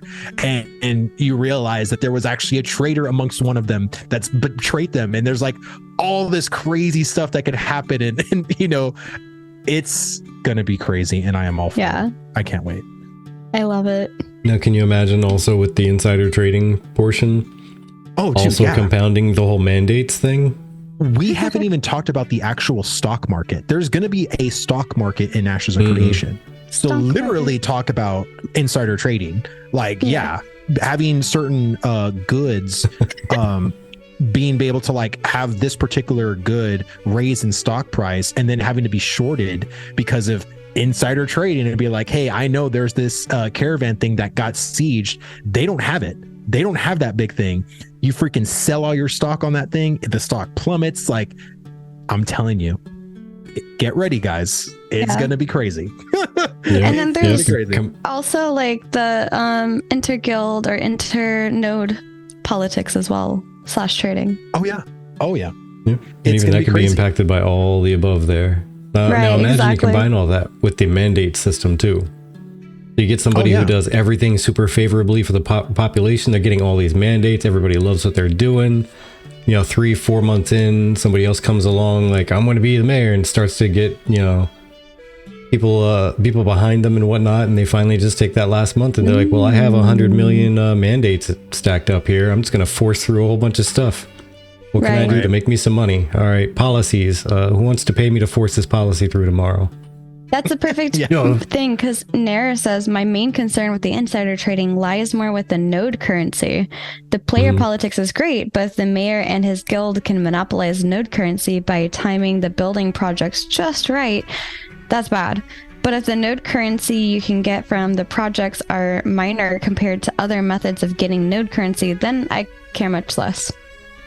So I will disagree, because in what that guild, because I can guarantee you that will happen. Right. Like the situation he just said of guilds monopolizing and doing things the way they want to do it. And if you're not a part of that program, then it's going to force you to leave. And to that player, it could be bad, but that's what causes strife. That's what causes the chaos and the running to another node to be like, hey, we got to siege that freaking node because there's a stupid tyrannical guild there that's doing their own thing that is stupid and it's hurting our server. So we got to literally take them down. And again, that's what causes gameplay. And I think if that wasn't there and a lot of people didn't care, then you would have a lot of people just not sieging and not willing to basically fight one another because everything is just good. You know what I mean? So there needs to be having a tyrannical guild or a player can be bad for you in the short term, but the fact that you can do something about it is what makes this game great. If the game didn't allow you to do something about it, then yes, I completely agree the system needs to be changed. But because you have the agency to actually do something about it, that's what's going to make this game something special. I agree. Gowood says it depends on the gold value of the node currency. Vendor items probably. If you can't make gold off of it, then it might have diminishing returns on stacking a ton of node currency. Yeah. I just popped up something just to kind of relates here. I just popped up a quote from Sir Ensington that he stated way early on, but it fits with this part of the conversation, saying the true master of the mayor is not the choices that he/she will make. You can never make everyone happy. The skill will be in how well the mayor rips off or gets the populace on board with their plans. Yeah. Absolutely. But sorry, I kind of interrupted you saying something to bring that up. No, it's no problem. I mean, but that's what it's really going to be all about. It's literally going to be people that are going to feel like villains at first, but they're not. Some people they do a step ahead. And I think a lot of mayors and guilds that, want to do servers, they need to be 5 steps ahead. And I think a lot of times you're going to have people that are very short-sighted and they're thinking it'd be like, man, what the heck is this person doing? Mm-hmm. But then when you see the bigger picture, like, oh, dang, this is what they were leading up to. Yeah. You know what I mean? And I think it's those kinds of things that could potentially be mayors to be reelected, guilds to be like, hey, elect anybody from that guild because they run nodes super duper efficiently. Or if a certain node becomes, ruled by a certain guild that becomes super tyrannical or whatever, chances are you're probably not going to vote or want them to succeed in other stuff that isn't be able to be voted on, right? Like, that's the beauty of this game, is the fact that, again, there's things you can do about certain people, the fact that you can actually kill them on site if you want to, being able to send a message through guild wars. Right. There's just, again, there's so much agency to actually put it into your hands and do something about it and not just complain. Yeah, actually, a few things that I was going to bring up, which chat did for me. It was really nice. So in the stream, we see Steven fulfilling all of the order. One thing that I would like to say is I wish I could have seen what it would look like if you didn't have all of the resources. What would that window look like? Because it's cool that he had all of them for like that purpose, but I'm just curious, like, do I see like the max that I can give and it'll show like 19 is as many as you can give, but they need 100, for example? What would that look like? But Nair was also worried about the node currency, which kind of ties all of this together, because Golwood said it might be good to limit mayors from filling buy orders immediately. Even if they can get their friends to help, that would reduce the problem. And also, I think that, with the naming of the type of currency, node currency, it feels like it should be tied to that node, or at least that node and its vassal nodes, like that node system, instead of being able to be spent in any node, because you're contributing to that node particularly. So it would kind of make sense to be able to only use it in that node that you are a citizen of. You're right. You can gain node currency from any node, but you can only spend your node currency on the node you are a citizen of. Okay, that's gotcha. how it works. I was not sure about that part where you can get it from anywhere, but I was thinking like you should be able to only spend it on the one that you're a citizen of, which helps limit what you're using it for. Right. But also Nair says, or just completely block mayors from getting any node currency from projects, because what's stopping them from hoarding it if they have all, like, hey, just give me all the things and then I will get all of the node currency because I'm fulfilling it, and right. Just that potential example. Galtwood also says Steven talked about players coming from a long way away to fill buy orders. Can't imagine why anyone would do that. It's probably because that might be the only place that has that type of building being built, if they know, right? So you could be a vassal node like 2 nodes away, but you have to travel all the way to the primary node that has whatever building is being built, because maybe they're intending on specializing on a certain thing that nobody else in that area has. So I could see that. Right. Or perhaps it's you already have that, so if you could travel all that way just to fulfill the buy order and get the currency, maybe you can get more currency and in your own citizen nodeship. I don't know. I think there's a lot of motivations, but there's also a lot of options to not be motivated to do it as well. It depends on the person. Well, I like the fact that they are allowing you to earn currency from everywhere, because that just adds more gameplay for you. If you can only earn currency within your node, you're only within that ecosystem. But if you can earn node currency from any node, that allows you to go and explore outside of your territory, to go see the world, right? You get incentive for doing that. And that's just one incentive. There could be, quests, events, a dungeon.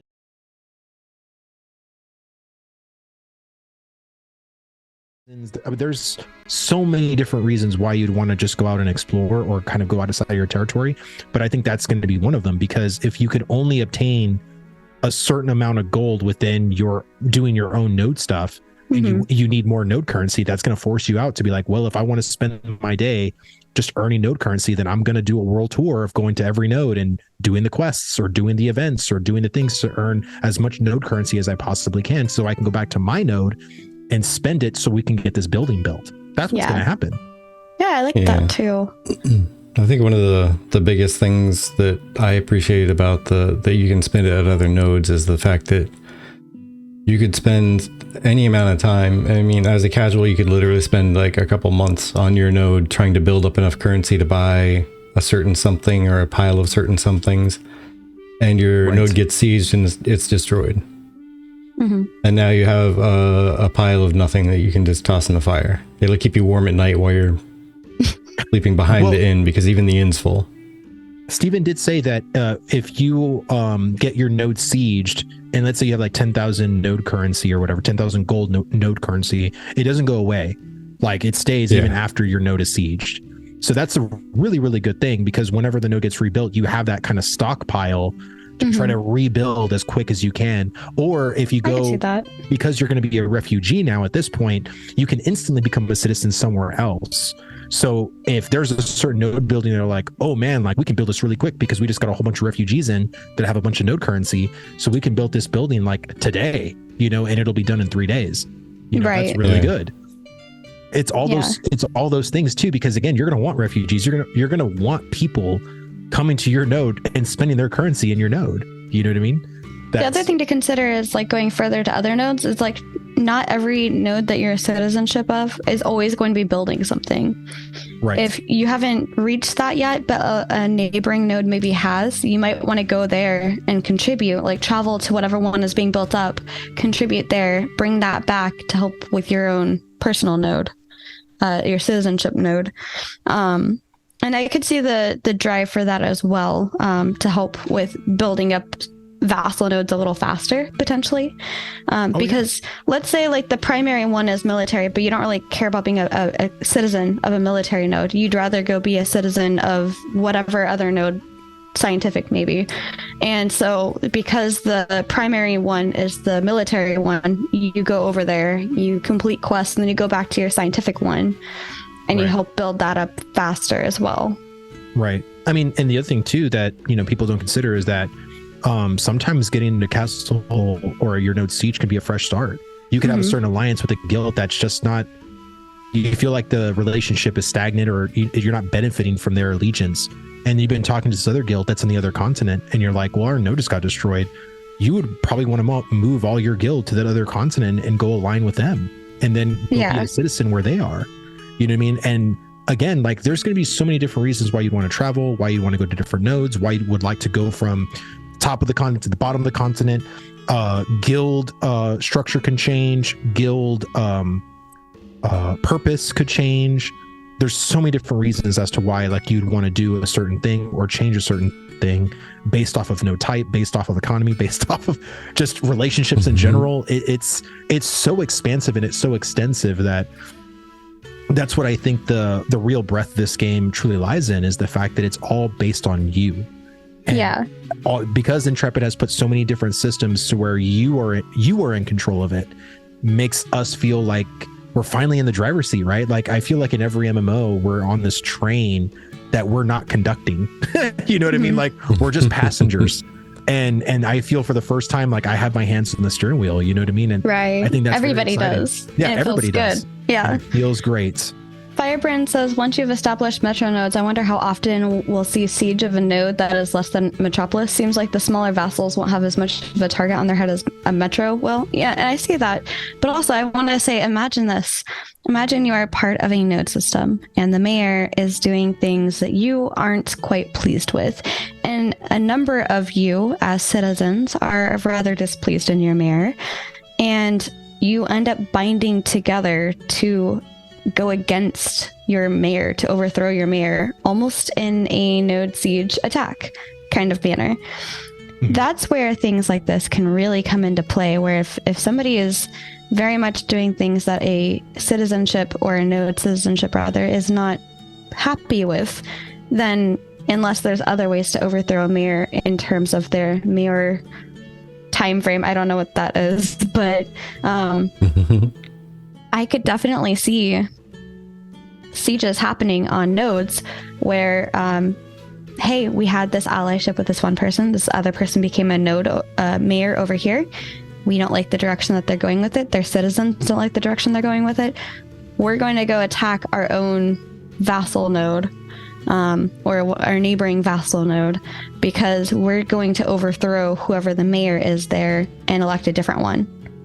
I could see that playing a huge part.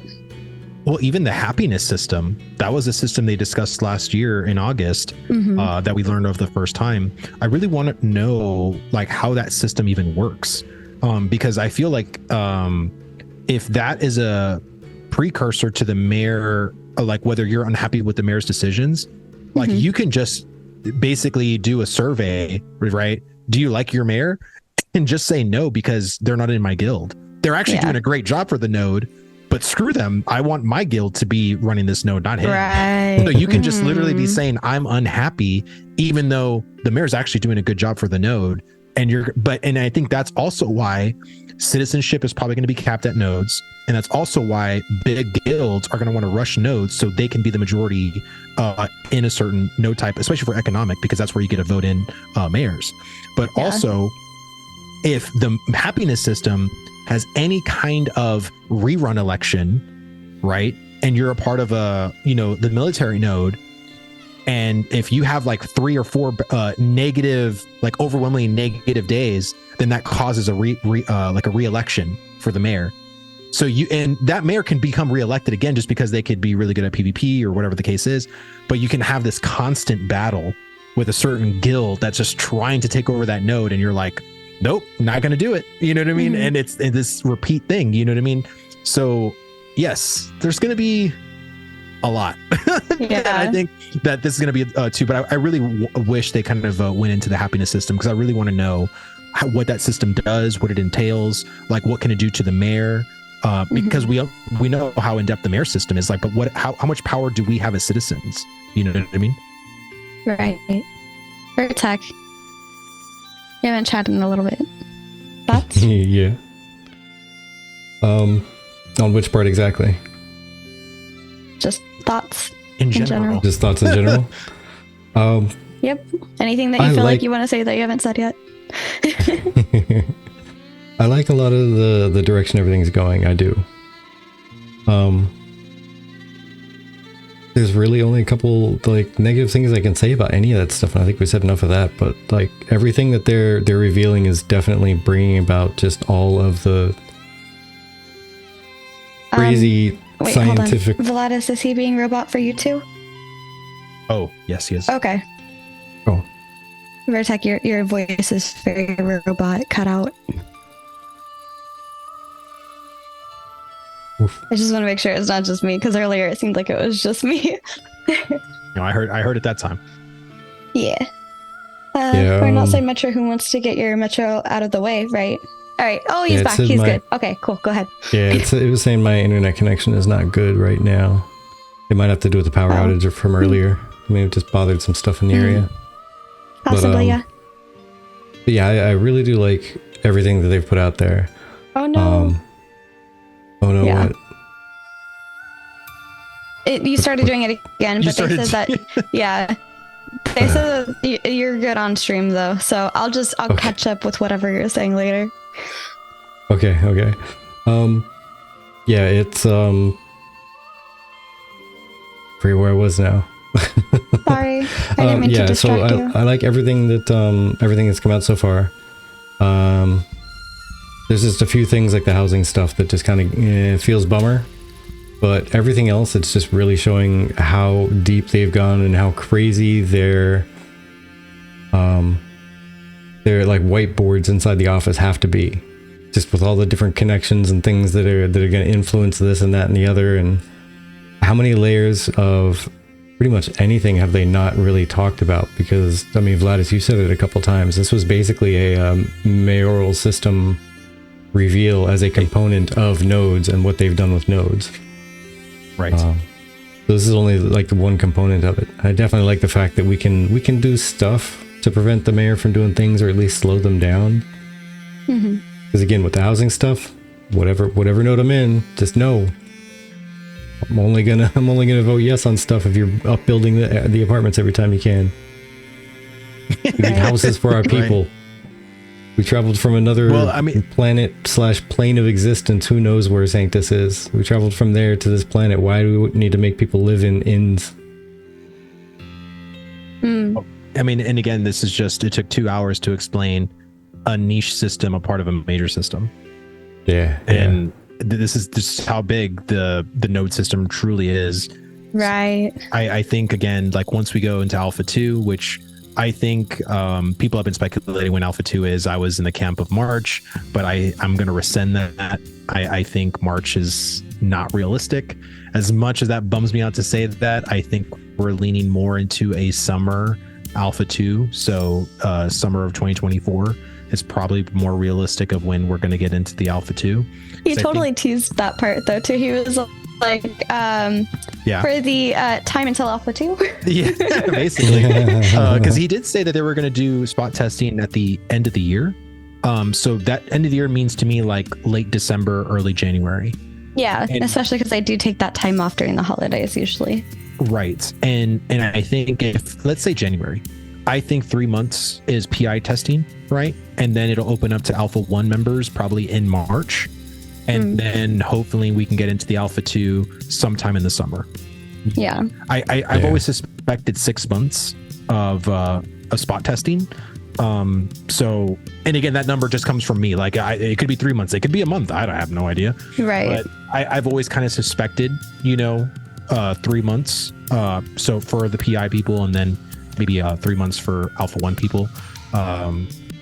But this is going to be a big thing because they're not just giving us the Riverlands. They're giving us like multiple biomes.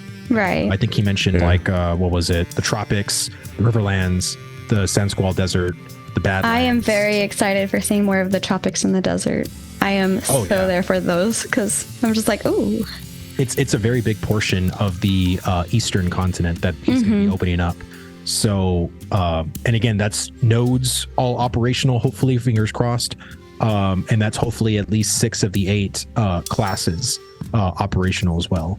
Yeah. With hopeful augment system, because I think remember mentioning last year that he was saying that Alpha 2 is going to go up to level 35, or they were thinking level 35, which to me, they have to have the augment system ready because, people are going to be leveling during the Alpha 2. 25 is where you get your secondary. So, yep. So that, and I'm very curious to see what the augment system is. That's probably my most negative point on Ashes of Creation is the class system. So I think I'd be definitely alleviated and feeling more optimistic once I see the augment system and see how it truly changes your base class kit. But yeah, I'm hopeful. Like I said, I think 3 years, from Alpha 1 to Alpha 2, I mean, it sucks, but at the same time, like they're taking their time, and you see it all the time. People saying, "Hey, take your time." But I think following development, because this is the first time I've ever truly followed like a development of a game, it's hard. Yeah, it is very hard. Because especially when you're excited, especially when you see the toys getting made and you're just like, I just want to play it, dude. Yeah. Let me in for like a day just so I can feel like I got my fix, and then I could be good for 6 months. You know what I mean? Like, right. That's don't you guys need some server stability testing real quick? Like we could do a weekend real quick to slow everybody into play. For a weekend, like just come on, Saturday and Sunday, like. God, all the cool kids are doing anything just to do that, and then I could just feel. Yeah. What was that? Yeah, all the cool kids are doing it. That's all you were talking. Yeah. Oh, that's what she said. I was like, I knew you said something funny. I just missed it. But yeah, I just must be really breaking up my just to go in there for like a day or two. Oh yeah, like it's like cutting in and out, but it's like sometimes I can hear you clearly, and then other times it's like. Yeah, sometimes like you're robotic and then you speed up really quickly. to get caught back up to like what you're saying. But yeah. Golwood says Steven said no augment system for A2 launch, but there may be augments. So it might be a small bit of the overall augment system, at least initially, because I think that they need to get that system down before they even go into beta. So that's definitely a thing. Are the constellations in for Alpha 2 launch? It's hard to say, but they're already kind of in. They showed it off, so I imagine they'd be kind of in already.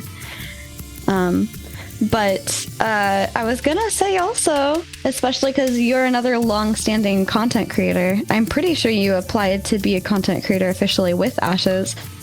And they said before Alpha 2, at one point, like Maggie had mentioned this on one of the live streams, before Alpha 2 is like a thing, they're going to be finalizing the official content creators. So I wonder how that's going to affect things too. You know, oh yeah. So I don't know. I'm excited. I mean, y'all are definitely in. I mean, you've had multiple run-ins with Steven, so I'm pretty sure you guys are safe. It would be an honor to like be a part of the content creator program. All I want is just, and I'm getting it right now. Like the fact that I'm on this podcast, the fact that I've made some really good friendships and just relationships in general with like the other AOC content creators, and just the community itself too has been huge. You know what I mean? And I just want to give as much feedback and that I'd say kind of make like a little bit of like a dev diary myself of like, once we go into Alpha 2, I can have every single like bug or every single principle of why this system works, why this system could potentially be problematic, because I am the type of person that hates typing. Yeah. I hate it. I hate typing up a dissertation to leave feedback on. I would rather do a video and explain my position in video format. Yeah. So what better way to become a content creator and do that on the YouTubes, right? And have Intrepid hopefully look at my videos and be like, hey, this system is really great. These are all like the really good things about it. These are the things that can be a little problematic. These are the things that I feel like definitely need to change. Right now on my Twitch, we've actually been going into the 64 class system and doing a tier list of the names, because Tank, like I don't like the name Tank for the tank class. So I'm so sad about Tank. You are not alone. Yeah. And so we've been doing a tier list to kind of see what names are actually, there's actually some really good names in the 64 class tree, but there's also some very terrible names in my opinion. And the fact is that these names have never really been updated. So I've been doing a tier list each week of kind of breaking down like what names are good, what names are S tier, what names are F. And then at the very end, I'm going to rename the 64 class system with the names that won and the names that got replaced. So like for me, Tank is going to be replaced by a Vanguard. So it'll be Cleric, Vanguard, Rogue, Ranger. Vanguard to me is just a goated name. It's so good. Yeah. It's the first line of infantry, which Tank. That's Right. what it is. So there's a lot of cool things on the horizon that we're gonna be doing. Golwood says you can tank Steven for that. Yes, I can, because and again, like they did rename a couple of the professions or restructure the profession names too. Yeah. So you know what I mean? I think I just want to do that for the 64 class system, because I'm sure some of the names are probably going to be changed. There's a lot of names you'll go in there and be like, what's a seeker? Yeah. Or like, what's this? You know what I mean? It's like these weird names that, first of all, don't sound cool. And secondly, don't give you the vibe of either aesthetic, you know? So it's just like, what are we doing here? Yeah. Vertex having a ball being sarcastic. I know, dude, exactly. Vertex. Thank you. Like, let's just do the acronym for everything, right? Like, let's just, hey, you're the caster, you're the healer, you're the tank. I can't wait for combat pet, said no one ever. Oh, God. Oh my gosh. I'm really curious to see the summoner. Like, I think the summoner is going to be hopefully a really cool class in Ashes. Yeah. All right. Well, we have definitely gone over twice, like 100% of our time. So we had a blast chatting. I felt like there was more to talk about. There was so much to unpack with this. Yeah, there's always is. I didn't feel like the hour was long enough, so I wanted to push it out. So thank you all for joining us longer. But before we end, do you have any final thoughts on the node system, like final like impressions, or just ending thoughts on it? I'd say for me, I would love another node update before A2. It doesn't have to be this year, because I think realistically we got 4 or 3 more live streams, because I think December they're going to do another recap. I don't think they're going to do like a brand new system update for December. So I think they're going to do a recap. So technically we only got like 3 or 4 months of actual updates, but I would love to see a more broad strokes node update that shows the transitions, shows happiness, shows the types, any changes, citizenship, like the different things you can do at citizenship, quests, how the node experience is going to work, how the scaling of the world works in tandem with creatures. Like that's more or less like what I was kind of hoping for this live stream. But again, there's so much. So there's a lot. That's what I would like, hopefully in the future. And you've been streaming lately on Twitch. What days do you stream on Twitch now? I stream every Friday at 6 p.m. So not to compete with you guys, but it's just, I was streaming at 5 and I get off of work literally at 5. Yeah. And that wasn't really working out for me. So I started just to go up an hour, but I've been streaming more. I've been streaming kind of spontaneously throughout the week. So I just tell people just to follow me, because hey, I might go live spontaneously on a Monday night just because I'm bored. So there you go. Make sure to go check out VlhadusGaming. There you go. On Twitch. I don't know if I can do a shout out while you're offline, but I'm gonna try it. But yeah, my favorite thing, my takeaway from this is that the channel you're shouting out does not exist. That's because I did not put an @ in front of your name, so I'm gonna try that now real quick. What? Okay, hold on. I'll just say hello, and then you can just click on my name. And there we go. You can just I did it. It helped that you said hello, because it popped up your name really quickly. But so my favorite takeaway from this is that there are going to be a lot of different things that you can do within the node in general that is going to be very unique in terms of specialization, from your base buildings that get built immediately, like the caravansary, all the way to the unique buildings that you put down within your node. So I'm really interested in seeing how the nodes around us build, and like how everything works within Alpha 2 and the unique node types that we see populate during Alpha 2. Nufo and who does Vladus is the only streaming on stream. He is. My boy Grumpy. But the only other thing I want to plug real quick for us is I'm not going to be doing a D&D session this Monday, but Vertec and I might be swapping days. We're going to talk about it because I have to go on a business trip, but I'll be back in time for next week. Don't you worry, we're going to have a stream next week. But I just want to add that little bit of information. But yeah, I do normally do D&D on Mondays. I was going to say, how are y'all enjoying Baldur's Gate? I've been enjoying Baldur's Gate. Vertec's been playing his own, and then he joins me on Sundays because I don't like playing by myself. I don't like the micromanaging of the NPCs. So Vertec offered to help, and then 2 other friends were like, hey, that sounds fun, and then they hopped on too. So that was really nice. Oh, yeah. But that's awesome. Vertec, how are you enjoying Baldur's Gate? Yeah, she's definitely been having much more fun with more than just her playing. I've been loving it. I have, I mean, I try and fit in what time I can, but I have my little personal campaign going on the stream here on Saturdays. And then I have the one that I stream with her on Sundays. Yes.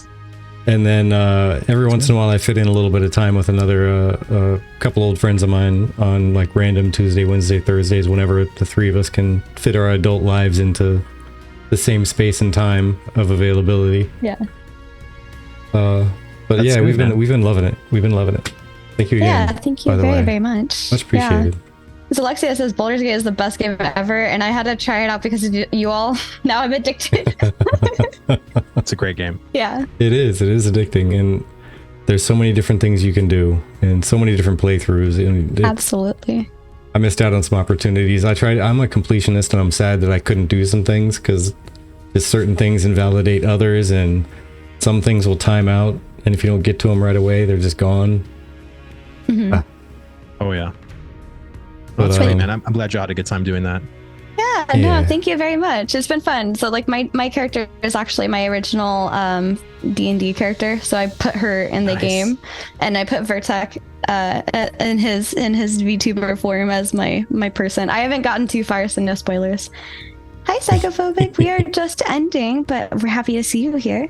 Vertek, what are your final thoughts? I was really happy with the and hello, by the way, Psychophobic. Yeah, I was really happy with the node stuff, to be honest. Like, and everything overall, fantastic.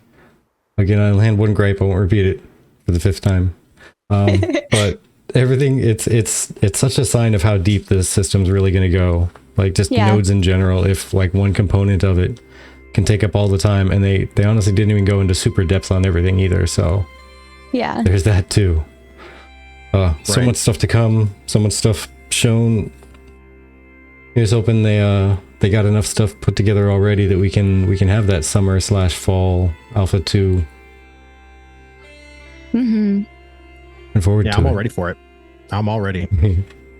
But everybody, thank you all for stopping by. Thank you for hanging out with us. Do we want to rate a Turgo? Ooh, we could. Everybody in for some Halo Infinite?